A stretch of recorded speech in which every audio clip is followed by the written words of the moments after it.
Hello and welcome to WWDC 2016. We have a really big and jam-packed morning planned for you, and we couldn't be more excited. We now have 2 million apps on the App Store. We're going to talk to you about 4 Apple platforms: watchOS, tvOS, OS X, iOS. So I am really excited to talk with you about watchOS and show you some of what's ahead. Your app should actually respond instantly. Are you guys ready? Okay, don't blink. That's it. You can just press the side button below the crown to show what we call the dock. You can choose which apps go here, and you can quickly scroll through them. With the watch face now, we've added Control Center. You just swipe up from the bottom, just like on iOS, and very familiar. So now when you receive a message, you can see the ways to respond right there. With Scribble, you have a new way to respond just by writing what you like on the screen, and you can just quickly draw the letters for your message right there, like writing something like Starbucks. You can see the letters go right on top of each other. And we're adding a new watch face specifically for that called Activity. We've also added a really simple new face that we call Numerals. You can now just swipe to switch to the face you'd like to use. And we're going to be able to help with that with SOS on the watch, and we're going to make it easy to call for help. To activate it, you just press and hold the side button. It's going to count down to let you know it's calling 911. Your watch will actually now show your medical ID, which is also a new feature in watchOS. So we know that one of the most popular apps on the Apple Watch is the Activity app. So with watchOS, we're introducing activity sharing. And there you will see your selected family and friends rings as well. So with watchOS, we're launching a brand new app for health. It's called Breathe. And it's designed to guide you through simple, deep breathing sessions. And the preview release for you is available today, so you can get going. And the free upgrade is coming to all watch users this fall. And that's just some of what's coming in watchOS. Let's talk about tvOS and Apple TV. We now have over 1,300 video channels. And we have over 6,000 native apps in just 7 months. And so we're making a new version of the remote app.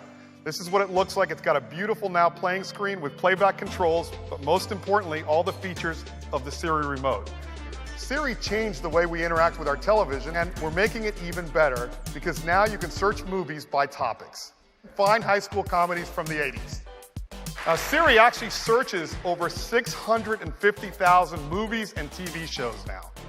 But what about YouTube? Search YouTube for Steph Curry's three-pointers. We've got a great new feature called Live Tune-In. Watch ESPN2. Taken straight to the action. Single sign-on. To dark mode. And all of you will get a developer preview today, and our customers will get it this fall. The name of the world's most advanced desktop operating system is now macOS. Our latest, newest OS X is macOS Sierra. Auto unlock, like this.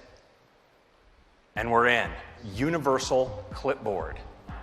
But what if when you were on even your iPhone and you found some text and you just went to copy it, that when you then went to your Mac, well, you could just paste it right in.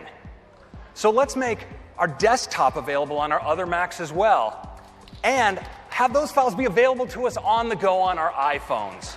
Next up, optimize storage. First, it helps you make room for the files, your new files, by keeping your older ones up in the cloud. But we also want to make it easy for you to get rid of files you'll never use again. We turned on all the switches for optimized storage, and we went from 20 gigs free to 150 gigs free. We're bringing Apple Pay to the web. When you click it, a sheet comes down and actually prompts you to securely authenticate your purchase using continuity right on your iPhone with Touch ID. Picture-in-picture. Well, now you can push the picture-in-picture button. Your video goes into a nice little pip.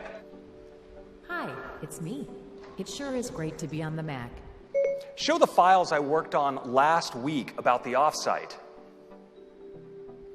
Have I ever told you your filing is so stylin'? Sierra is available to you developers in developer preview form today, and we're doing a public beta in July. You can sign up now at beta.apple.com, and it'll be available to everyone else in the fall across all of these systems. I'm pleased to introduce iOS 10. In iOS 10, we've redesigned the experience of the lock screen. I just raise my wrist and my phone wakes up just like that. This is especially great with messages. Let's 3D touch into that one. And here you see, I see the message that was sent to me. I can respond right here. Control Center is available from the bottom of the screen as well. But if I swipe over, you see we have a special area for our music. We've made it easier than ever to get at your camera from the lock screen.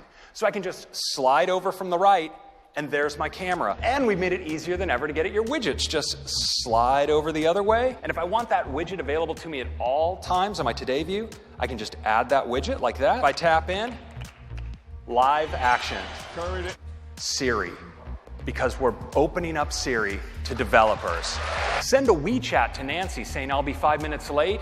Quick type. Well, now we're using deep learning, and so it can extract information from a message that maybe says, oh, you're talking about dim sum at 11 a.m. on Sunday. Well, when you go to automatically create a calendar event, Siri can pre-fill it for you. Photos. The big news in photos this year is advanced computer vision. Facial recognition to object and scene recognition as well. We can bring forward things like trips. We can figure out that you might want to see photos of a highlight reel of the last weekend, or we can bring forward memories of people that are special to you and topics. Most important, we pull these together into an intuitive user interface. Let's get started with Maps. It's more proactive. So you slide up from the bottom and you can see suggestions. Maps knows that usually at this time I usually go to work. Now we're applying all of these new designs to navigation as well. And we give you quick controls to let you see route details. So now you can even look and see on your route where food or gas stations are, and Maps will tell you how much longer it'll take if you go to any one of those. Music. So today, we've got an all-new Apple Music redesigned from the ground up. And now, their lyrics. So come on, we're gonna rap. Let's go. Let's talk about news. It starts with an all-new design. That's why we're introducing subscriptions. Now, on to number 8, and it's HomeKit. We're building on the HomeKit framework with a great new app we call Home. When you launch the Home app, you get to see your own personalized wallpaper and all of your accessories, no matter who they're made by, and you can control them so easily. Number 9, phone. So now you can actually get voicemail transcription of your number 10, and this one's a doozy. It's messages, because now we have rich links. And it's especially awesome when you get shared with things like video, because they can play right in line. You know, people really love emoji, and now we've made them 3 times bigger. And to help you always reach for the right emoji, we're providing emoji predictions as you type. When you tap on the emoji button, we'll highlight all the emojifiable words there, and you can just tap, tap, tap, tap, and emojify. We have bubble effects.